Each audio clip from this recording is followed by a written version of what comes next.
Absolutely right there. Let's bring in Jerry Liu, head of China Internet Research at UBS, joining us from elsewhere in Hong Kong. Talk more about this. Jerry, good to see you, and belated Happy New Year, and obviously hope we're keeping safe where you are in Hong Kong, which, as we know, is undergoing a fifth wave of the virus there. But look, back to the business at hand, the China Internet sector. I think one of the biggest questions overhanging this sector for this year right now is, look, the regulatory crackdown. When is that going to be over? You've got the NPC coming up. Are we going to see things done and dusted before then? So we actually think this whole regulatory cycle, and we see these as regulatory cycles. In the past, you've had, especially on the media entertainment side, I would say 2 to 3 year regulatory cycles, tightening then easing. Now, obviously, it's happening to the whole sector.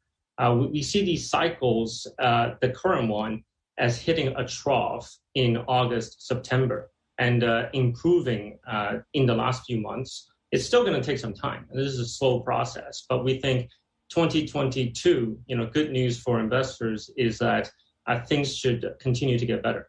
At the moment, what's probably hurting a little bit more is some of the macro headwinds, right? That's been more of I would say, a negative surprise. So we need to get through that. And I think maybe by the mid of this year, mid-2022, hopefully we'll see a better environment for both the regulatory and the macro environment.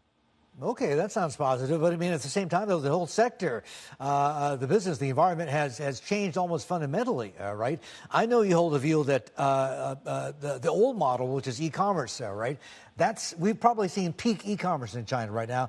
And going forward, the growth is going to come from short vids, live streaming, and names associated with both of those spaces.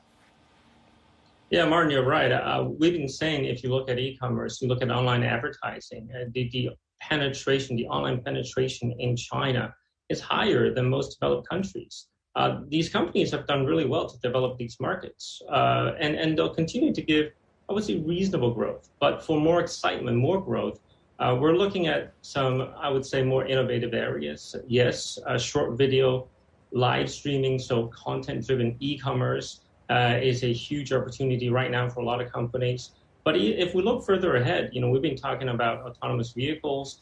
We've been talking about online gaming, metaverse, especially in some of these areas. Chinese companies have a better opportunity expanding globally as well.